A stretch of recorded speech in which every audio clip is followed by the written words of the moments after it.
desde hace ya muchos años. De hecho, cuando estaba preparando la charla, digo, uff, cómo ha pasado el tiempo y cómo han ido evolucionando las cosas, ¿no? Bueno, también había hablado con Pili un poco que me indicara cómo enfocar el tema y a pesar de que voy a contar un poco cuál ha sido mi historia dentro de lo que es la facultad y una vez que empecé toda la parte investigadora, pues también he querido venirme a los tiempos modernos, ¿no? A en dónde estamos metidos ahora y qué es lo que vamos a hacer en el próximo futuro. Bueno, yo lo de los tiempos a mí se me da fatal. Cuando vengo a estas cosas vengo a echar el resto y entonces como estoy en mi casa y con mi gente, si hay que cortar, me cortan y se acabó, ¿vale? Yo voy a ir ligerito para ver muchas cosas, intentar ver muchas cosas. Y bueno, no he querido tampoco irme muy atrás o pararme en los tiempos muy pasados, pero sí recordar, como dice Pili, que muchos de los que estamos aquí venimos de la Facultad de Ciencias del Mar. Yo en concreto soy de la primera promoción de la facultad. No voy a dejar esta foto mucho tiempo, porque si se ponen a mirar con detalle van a reconocer a mucha gente, a muchos profesores que están hoy en día dándoles clases. Bueno, yo estoy aquí, el de las gafas oscuras, ¿vale? Pero a este lo conocemos, a este lo conocemos, a este lo conocemos, a esta la conocemos, a esta la conocemos. Hay mucha gente ahí que son reconocibles, ¿vale? Y que vivimos, y la pongo porque yo guardo todas estas fotos y porque fueron tiempos para nosotros geniales. Yo los recuerdo con un cariño especial. Conocí a mucha gente. Vienes del instituto, nosotros coincidimos en un momento donde la universidad estaba buscando nuevas salidas, salió el tema de Ciencias del Mar y coincidió ahí un grupo de gente que hubo súper buenos contactos. Hoy todavía mantenemos muchísimos contactos y muchísimas relaciones y fue un tiempo espectacular. Que ustedes lo están viviendo ahora y que hay que aprovecharlo, ¿no? ¿Vale? Y bueno, insisto, no voy a parar mucho en esto. Una vez que terminé la facultad, ahora comentaré exactamente que cuando terminé la carrera ya yo tenía muy claro, además por varias razones, que quería trabajar por lo menos una temporada en lo que era investigación.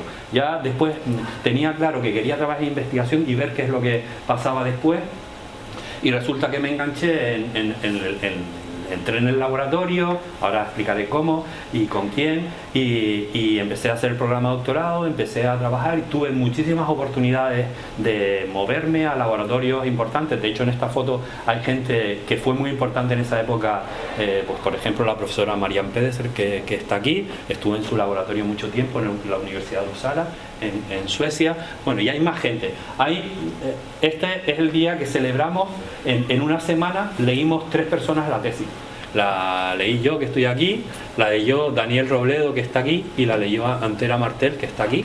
3 tesis en una semana, ¿vale? Que es muy poco frecuente cuando estamos en la universidad. Fue una época también súper productiva. Ahora les explicaré por qué.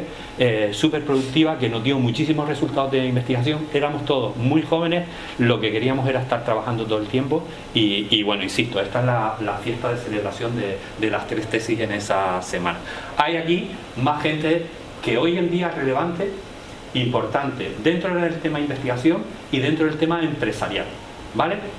Mirad aquí, este es Miguel Jiménez del Río, que también es doctor en Ciencias del Mar, que hizo la tesis en nuestro laboratorio y que hoy es el presidente de Nectium, que es la principal empresa de biotecnología en Canarias.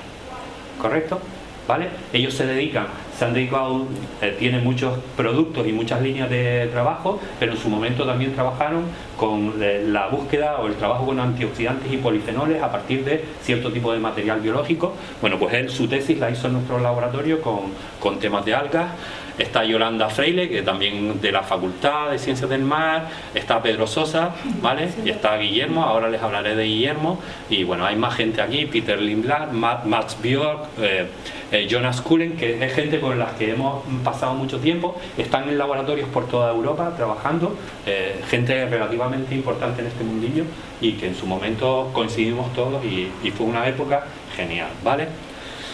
Bien, todo esto porque en nuestra facultad, ustedes ya no lo conocen porque ha fallecido hace unos años, pero había un profesor que se llamaba Guillermo García Reina. Tenemos un aula, igual que aquí tenemos la de Pablo Sangrá, tenemos un aula que está dedicada a él. Y Guillermo fue uno de nuestros profesores en la primera promoción, que era un tío que tenía muchísimas ganas de trabajar, muchísimas ganas de hacer cosas, y que era una persona muy inquieta, y que a mí coincidí con él en un momento en que necesitaba, oye Juan Luis, que necesito gente para trabajar. Empecé a trabajar con él, conectamos bastante bien, y bueno, pues todo el tiempo hasta que él falleció hemos estado trabajando juntos, y bueno, era un tío muy particular y con una personalidad arrolladora y con grandes ideas, ¿vale? Que eso es muy importante, y además convencido de sus ideas, que es muy importante, y entonces daba igual. Él tenía clara cuál era su estrategia de trabajo y quería avanzar, y era capaz de generar mucho movimiento alrededor de lo que él quería generar una infraestructura como esta, ¿vale? En el año 89 se le ocurrió, porque fue él el que lo negoció, consiguió del Cabildo de Gran Canaria un terreno en el muelle de Taliarte, que lo primero que conseguimos fue montar todo esto. Fuimos nosotros los que descargamos el contenedor que traía el invernadero. Después vinieron a montarlo, pero el contenedor lo descargamos nosotros. Conseguimos un par de contenedores que los tenemos aquí, donde montamos un laboratorio, y a partir de aquí conseguimos un poco de dinero para montar un pequeño laboratorio que tenía un laboratorio, un despacho y un baño.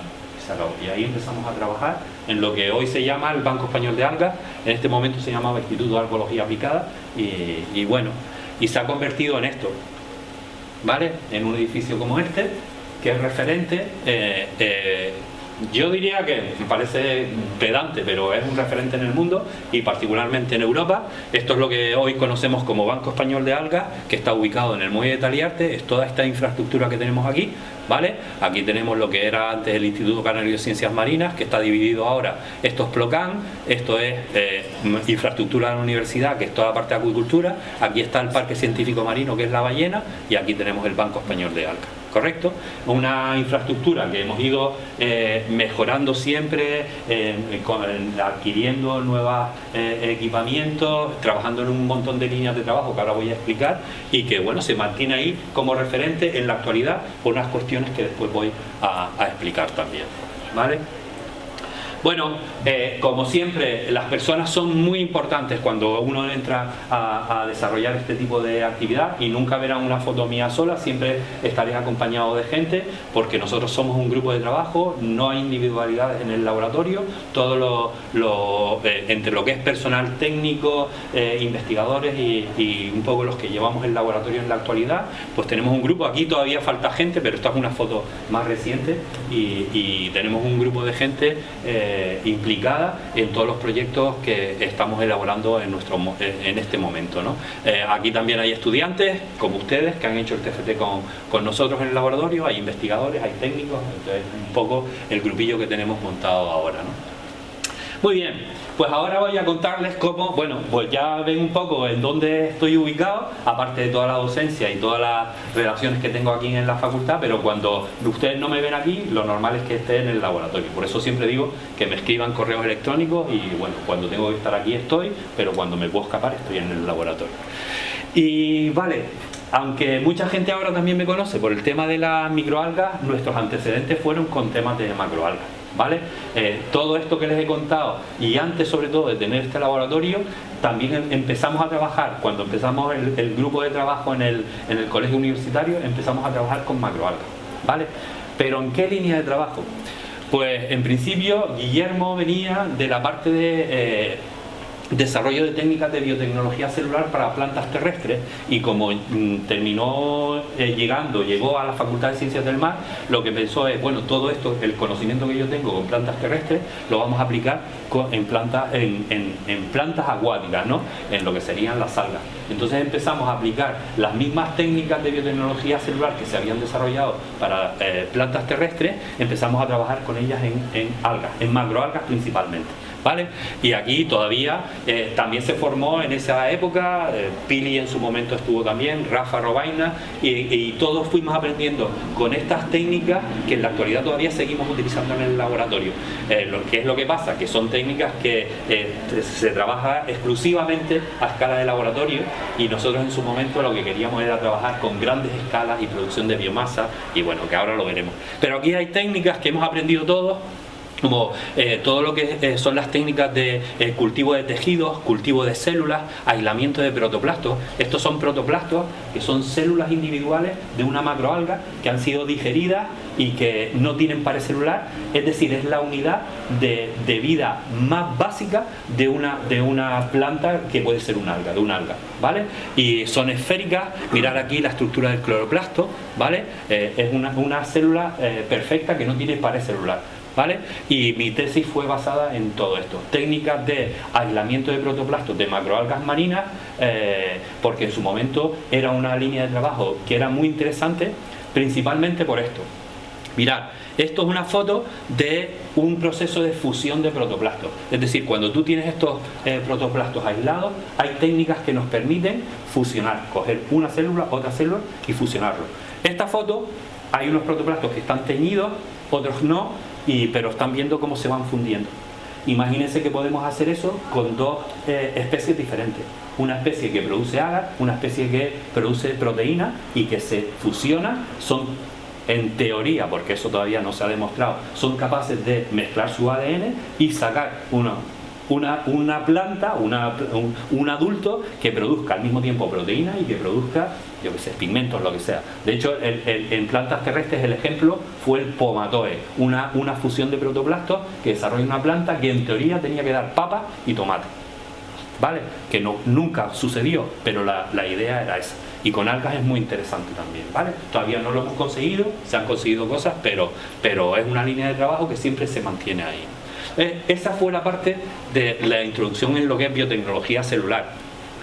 Pero nosotros queríamos hacer otra cosa, queríamos irnos al mar, queríamos coger algas y producir biomasa y trabajar con esa biomasa. Y entonces por eso se montó el laboratorio en Taliarte, y lo primero que hicimos fue en el invernadero empezar a montar tanques, buscar especies que fuesen capaces de adaptarse al crecimiento en tanques y empezar a producir biomasa. Todo esto aprendiendo, porque nadie tenía la experiencia. Empezamos a contactar con grupos, empezamos a coger experiencia y fuimos montando una planta en donde hemos producido muchísimas especies de macroalgas en sistemas de cultivo intensivo, con todo lo que va alrededor, porque es una línea de trabajo que requiere de mucho conocimiento. Hemos empezado por lo pequeño, pero nos vamos a ir a todo lo grande. Y después empezamos a trabajar, empezamos a conectar entre lo que es el trabajo en una escala de planta piloto, con recursos naturales, con la posibilidad de trabajar con generación de residuos que nos empezaban a dar problemas, por ejemplo, residuos que se generaban en una piscifactoría y que eran vertidos al mar y que generan problemas medioambientales. Y entramos en la dinámica de los sistemas sistemas integrados de acuicultura multitrófica, ¿vale? Lo que llamamos acuicultura multitrófica integrada, del inglés IMTA, Integrated Multitrophic Aquaculture, en donde usamos residuos que se generan en niveles tróficos superiores para alimentar niveles tróficos intermedios y finalmente biofiltrar los residuos inorgánicos e incorporarlos en lo que es la biomasa, ¿correcto? Vale, y esto nos dio, a partir de empezar a trabajar con estas técnicas, nos permitió enganchar proyectos en Europa de gente que estaba trabajando lo mismo. Los problemas que genera la acuicultura, sobre todo problemas medioambientales, son un problema a nivel mundial, y en Europa se empezaban a preocupar, y conseguimos un proyecto, el SEAPURA, que con un montón de grupos de investigación en toda Europa para trabajar en este tipo de técnicas. Con el punto a favor de que nosotros ya teníamos una planta de producción montada y estábamos en Canarias, rodeados de agua de mar por todas partes, luz del sol, luz solar 365 días al año, mientras que la gente en Europa solo puede cultivar cosas en verano, no había infraestructuras definidas, y esto nos abrió muchísimas puertas, ¿vale? A partir de aquí, pues nada, empezar a tantear especies, fisiología de las especies que cultivábamos, bioquímica de las especies que cultivábamos. Fuimos abriendo una línea de trabajo que nos dio muchísimas publicaciones, muchísimas posibilidades, enganchamos muchísimos proyectos y siempre buscando cosas originales, ¿vale? En sistemas de cultivo intensivos, en Canarias no se pueden explotar poblaciones naturales, es muy complicado. En sistemas de cultivo intensivos intentar conseguir este tipo de cosas que después generan muchísimas aplicaciones, ¿vale? Todavía, bueno, hoy he tenido, me llaman continuamente chefs que quieren probar todas estas algas simplemente para consumo humano, ¿vale? Estamos continuamente trabajando con este tipo de cosas. Y bueno, insisto que hemos hecho muchísimas cosas que son interesantes. Mirad, aquí el morfotipo original es este que es rojo, pero si tú puedes conseguir una planta que es de color amarillo, o aquí tenemos el morfotipo cargado de proteína que es verde, pero consigues un morfotipo que es amarillo, todo esto tiene aplicación y tiene un mercado que es muy interesante, ¿vale? Hemos trabajado muchísimo en este tipo de cosas y bueno, en este tipo de cuestiones también los ciclos son importantes. Y igual que en su momento hubo un ciclo muy importante en Europa relacionado con el tema macroalgas, después empezamos a enganchar el tema de las microalgas. Pero en la actualidad las macroalgas vuelven a cobrar mucho interés, y sobre todo interés desde el punto de vista industrial, desde el punto de vista empresarial. Hay muchísimas empresas que están buscando conseguir este tipo de cosas para entrar en el mercado. Pero quiero dar esa visión también de no solo la parte investigadora, sino la importancia que tiene de todo esto para el desarrollo empresarial, emprendedor, llámenlo como quieran, pero que ustedes tienen que ir cogiendo también y viendo las posibilidades. Últimamente, que me reúno, tengo muchas reuniones y muchas historias, vamos a ver, cuando nosotros empezamos aquí, lo que les estoy contando, de cuando estaba haciendo la tesis y tal, ibas a una reunión y la gente que había era gente de investigadores, gente de la academia, gente que hacía investigación, tesis doctorales, profesores, tal. Hoy vas a una reunión y el 50% que viene de la gente viene de empresas, ¿vale? O sea, hay 100 tíos, 50 son de empresas, ¿vale? Y es porque se está generando muchísimo movimiento alrededor de todo este tipo de cosas, ¿no? Bueno, no me voy a extender, insisto, una cosa, esto está muy bonito, lo de las fotos, pero todo esto necesita conocimiento básico principalmente. Y aquí, aparte de los sistemas de cultivo, estamos continuamente dándole vueltas a cómo podemos mejorarlos, cómo podemos hacer que las algas crezcan más, cuáles son las condiciones para cada especie para que crezcan más, y entonces entramos en la parte fisiológica.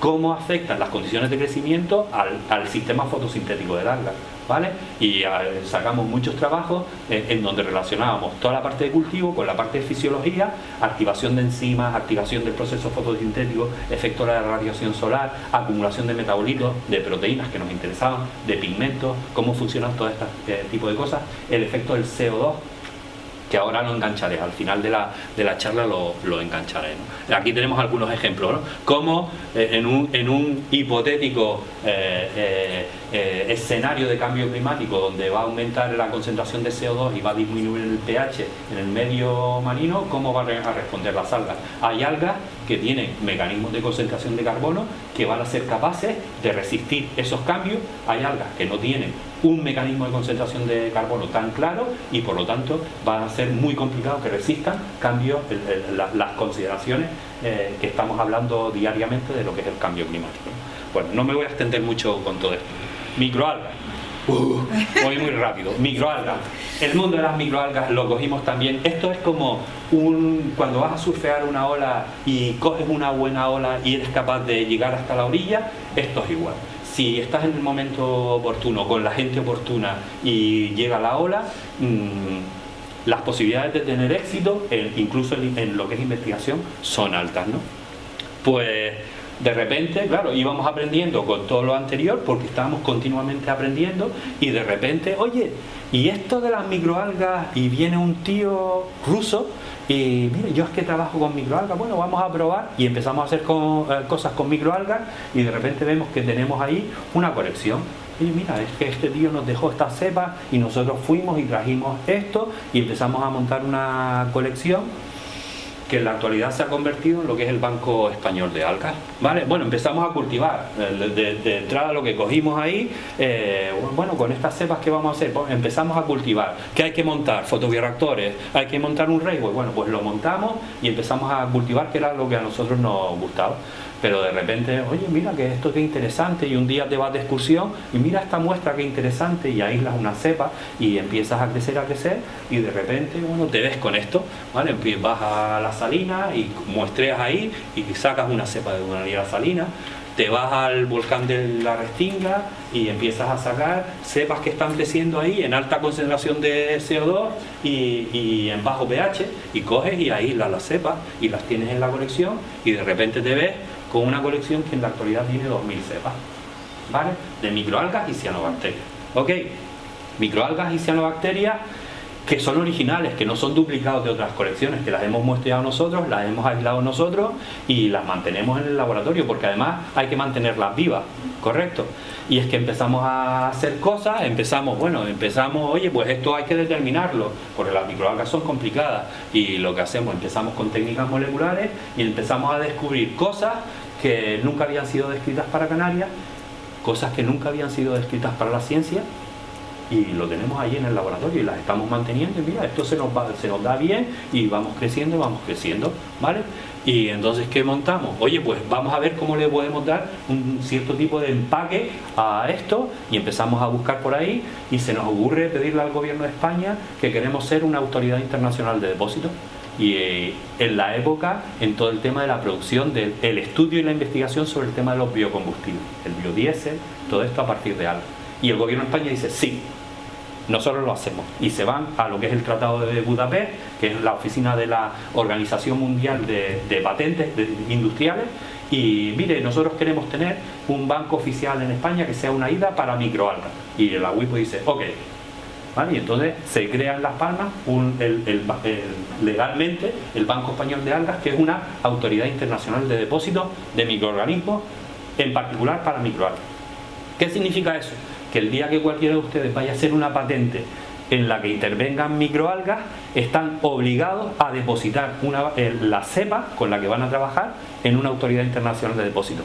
Y en el mundo solo hay 8. Y en Europa solo hay 2.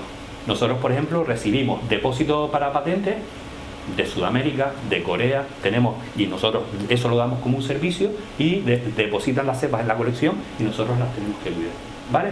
Eso con las que vienen de fuera, pero con las que nosotros tenemos, cuando nos dimos cuenta, oye tío, esto hay que mirar cómo somos capaces de valorarlo, hay que caracterizarlo y hay que darle un valor, y eso es lo que nosotros hacemos con nuestros proyectos.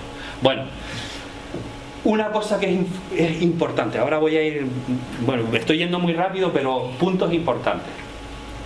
Y esto para investigadores y para ustedes que serán futuros investigadores, futuros empresarios. En la actualidad se ha implementado lo que es el protocolo de Nagoya. ¿Alguien lo conoce? ¿Alguien ha oído hablar del protocolo de Nagoya? ¿Vale? Y la política de CBD, el acceso de ABS, el acceso a los recursos genéticos en el mundo. Vale, pues esta norma la vamos a tener que cumplir todos. Nadie puede ir al campo ahora, coger una muestra, venirse al laboratorio, hacer investigación, sacar resultados de ella y mira, te paso esta cepa para que tú trabajes. Eso se acabó, ¿vale? Todo el mundo tiene que pasar por el registro de la cepa para uso de investigación, para uso comercial, si hay terceras partes que van a utilizarlo. Si nosotros vamos a algún sitio en el mundo donde vamos a muestrear, todo ese tipo de cosas habrá que registrarlas a través del protocolo de Nagoya. Y esto es una cosa que tendremos que aprender en la facultad y que todo el mundo tendrá que estar alertado o tiene que tener conocimiento de este tipo de cosas. Nosotros, desde que se montó el tema del protocolo de Nagoya, hemos ido implementando, estableciendo lo que son los procedimientos para regular y tener de forma legal las cepas y las muestras con las que trabajamos, ¿vale? Pero todo el mundo tiene que tenerlo en cuenta. Bueno, Bueno, Pili, cuando quieras me cortas. Sobre todo por ellos que se van a... Bueno, sí, vale. Tenemos un montón de proyectos, un par de mensajes más. Tenemos un montón de proyectos en los que valoramos todas esas cepas para diferentes aplicaciones. En general nos piden, oye, vamos a montar este proyecto, ustedes quieren participar, ¿qué pueden aportar? Nosotros aportamos las cepas y la caracterización de las cepas para los objetivos que queramos, ¿no? Hemos montado una red de colecciones en la región macaronésica, estamos valorando todas esas cepas con las que vamos trabajando de microalgas. En la actualidad tenemos proyectos del CEDETI con empresas que quieren usar algas para el desarrollo de nuevos productos en el campo de los tejidos de la industria textil y en el campo de la cosmética. Trabajamos con temas de bioremediación de aguas residuales utilizando algas, ¿vale? Aquí lo tenemos, experimentos en donde usamos aguas residuales para producir biomasa de microalgas que además sean capaces de biofiltrar y eliminar los residuos que tenemos en el agua. Esto tiene mucho más detalle, pero para que se hagan una idea de lo que movemos con esto. Y ya para ir terminando, muy rápido, pero bueno, estamos... yo insisto, y lo que he querido transmitir aquí es un poco de cómo empezamos trabajando con cosas que son muy pequeñitas y cómo al final todo, cuando vas cogiendo la experiencia, cuando vas ganando posibilidades, vas viendo cómo se va ampliando el campo, al final siempre hay un campo que es grande, ¿vale? Y aquí hay dos vertientes que son muy importantes bajo mi punto de vista. Hay una vertiente que es industrial, empresarial, muy interesante, y que aquí en Canarias se están dando pasos para ese desarrollo industrial y ver las posibilidades industriales en Canarias del trabajo con algas, pero también está todo el tema del cambio climático, ¿vale? En el escenario en el que estamos trabajando, en donde se están buscando respuestas, bueno, se hacen preguntas, se buscan respuestas y se buscan soluciones para mitigar los efectos del cambio climático. Y aquí las algas tienen mucho que decir, ¿vale? Entonces tengo aquí algunos ejemplos. Bueno, estamos nosotros trabajando en la plataforma Bioasi Gran Canaria, conjuntamente con el ITC, con Ecoagua, con el gobierno, con el Cabildo de Gran Canaria, para desarrollar todo ese tipo de actividad industrial relacionada con el campo de las algas, traer empresas que quieran desarrollar su actividad aquí, pero también generar empresas desde dentro, que ustedes sean capaces de montar sus propias empresas y que tengan un nicho de trabajo con expertos, con posibilidades de recursos, etcétera, etcétera, y en eso se trabaja en Bioasi. Hombre, es que a mí me gustaría algún día ver aquí una planta como esta, ¿vale? Esto es Yunnan en China, una planta de producción de astaxantina a partir de Hematococcus pluvialis, ¿vale? Estos son todos los fotobioreactores, mirad, se pierden en el fondo, todo esto, y sigue por aquí, es una planta de producción industrial de astaxantina. ¿Por qué no lo podemos tener nosotros en Canarias? ¿Vale? Respecto al cambio climático, mirad, las algas del océano parecen enganchar perfectamente en el cambio climático. ¿Por qué? Porque hay un montón de gente dándole vueltas al coco y pensando que puede ser un sumidero, el océano un sumidero de carbono, las algas son capaces de asimilar carbono inorgánico, y ¿por qué no vamos a tener granjas oceánicas en donde se va a fijar CO2, se va a producir biomasa, que además puede tener aplicación industrial y un montón de procesos que, bueno, yo he intentado dar por encima, pero que desde que uno busca un poquito encuentra muchísimas posibilidades, ¿no?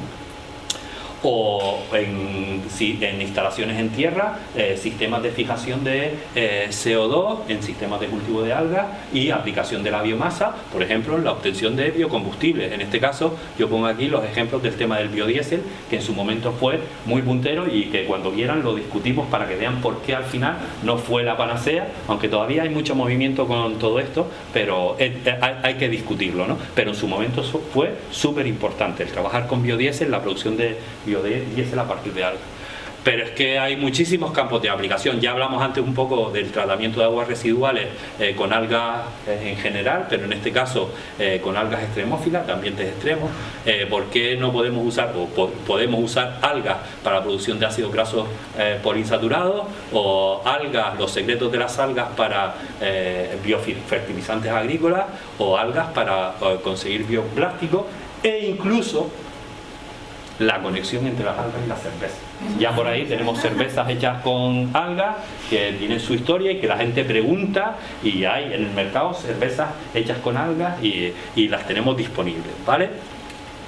¿O por qué no podemos utilizar nuestros coches con biodiesel hecho a partir de algas? Estos son prototipos reales. Bueno, esto es un prototipo, es un diseño, pero aquí tenemos un coche que usa biodiesel a partir de algas y aquí tenemos un avión que también es capaz de volar con biodiesel a partir de algas. ¿Vale? O sea que esto hoy no, ya se han hecho las pruebas, hoy no, pero en el futuro es muy probable que suceda. O que vivamos en las biocities, ¿vale? En una ciudad biológica en donde a partir de este tipo de edificios rodeados de fotobioreactores tengamos pues nuestro apartamentito para vivir y además seamos ecológicos y sostenibles. Es decir, los residuos que generamos se les dan para que las algas crezcan y las algas se utilizan para generar energía, para generar biodiesel, etcétera, etcétera. ¿Vale? Ya que en el futuro, no sé si lo viviremos nosotros, pero estos proyectos ya están en desarrollo. ¿Vale? Y por supuesto, que nadie se olvide, esto ya es viejo, esto es viejo, pero viejo de verdad, ¿vale? La posibilidad de que las algas viajen en el espacio como fuente de energía, fuente de alimento, sistemas de biofiltración, sistemas de regeneración del entorno vital, ya les digo que esto ya se ha hecho, se está haciendo en la actualidad y en el futuro será una línea estratégica para los viajes espaciales, las estaciones espaciales y todo este tipo de cosas, ¿vale? Hay que tener en cuenta cómo podemos incorporar todo el tema de, insisto, desde el trabajo a pequeña escala hasta escala tan grande en el mundo de las algas. Y ya con esto acabo. Por eso las algas hacen mi día, ¿vale? Y nada, muchas gracias a todos y espero que les haya gustado todo. Bueno, he intentado dar esta visión y intento transmitir el entusiasmo que genera trabajar con este tipo de cosas. Y que también ustedes se vean un poco, no sé, conquistados o lo que sea, y tenerlo siempre presente, ¿vale?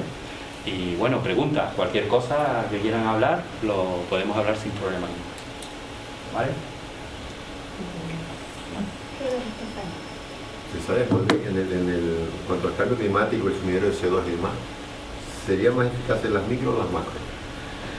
Sí, sabe, pues, vale, hay una cosa ahí que es importante aquí, las micro en el océano es el proceso natural, las tenemos en el océano, están capturando CO2 y se acabó. Si tú lo que quieres es controlar que la biomasa que se produce utilizando el CO2, en la actualidad hay sistemas que se están experimentando en el océano, lo que pasa es que son muy limitados. Esto que estamos viendo aquí, en su momento ya se hizo. O sea, ya se trabajó con granjas en medio del océano para capturar CO2 con los grandes kelps y técnicamente era muy complejo, pero ahora vuelven a retomar la idea en esta situación, en este escenario en el que estamos ahora. ¿Qué pasa con esto?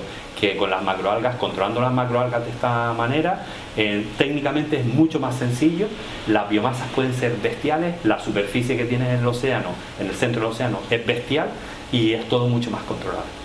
El tema de las microalgas tú las tienes que de alguna forma encapsular en un sistema de producción y por ejemplo a mí sí se me ocurre, ya hay fotobioreactores que tú puedes poner en la superficie del mar o en la superficie de una laguna, un lago, y que además hacen que las microalgas circulen por fuera, por dentro, por fuera y por dentro. Están en la superficie, pero claro, es un espacio muy limitado. O sea, un fotobioreactor de estos que puede tener 10.000 litros cuando estamos hablando de macroalgas, estamos hablando de macroalgas bestiales en tamaño, macrocistis laminarias, y en mucha más biomasa, muchísima más capacidad de absorción de CO2. El tema microalgas está más en lo que es en tierra. Todos esos sistemas que vimos antes, ahí va mucho más por ahí. Sobre esto, yo voy a pensar, lo siento por mi español, voy a pensar que en el pensiero de la mejor parte de la gente las algas son un peligro por el absorbimiento de O2, como el blooming, la flora blooming. Pero los macrochistis laminarias no son sí peligrosos para el medio ambiente. De hecho, lo que tiene el trabajar con estas algas, que además tienen estos tamaños tan grandes, es que técnicamente es mucho. Se ha hecho para algunas industrias, como por ejemplo para el tema del alginato, macrocystis se ha cultivado en Baja California y se han explotado las poblaciones naturales y se han controlado las poblaciones naturales para poder hacerlo como recurso sostenible. Y técnicamente se puede hacer. Es mucho más fácil que con el tema microalgas cuando estamos hablando del océano y técnicamente no tiene mayor problema y Las algas lo que van a hacer es asimilar CO2 durante el proceso fotosintético. Por las noches respiran, pero durante el día lo que van a hacer es capturar y van a absorber el CO2, ¿no? ¿Vale? Bueno, nada. Bueno, lo siento por el tiempo, pero... No, no queda por ello, pero genial, me ha encantado. Vale, Muchísimas gracias. vale. Oye, cualquier cosa lo vamos hablando, ¿vale? Sin problema.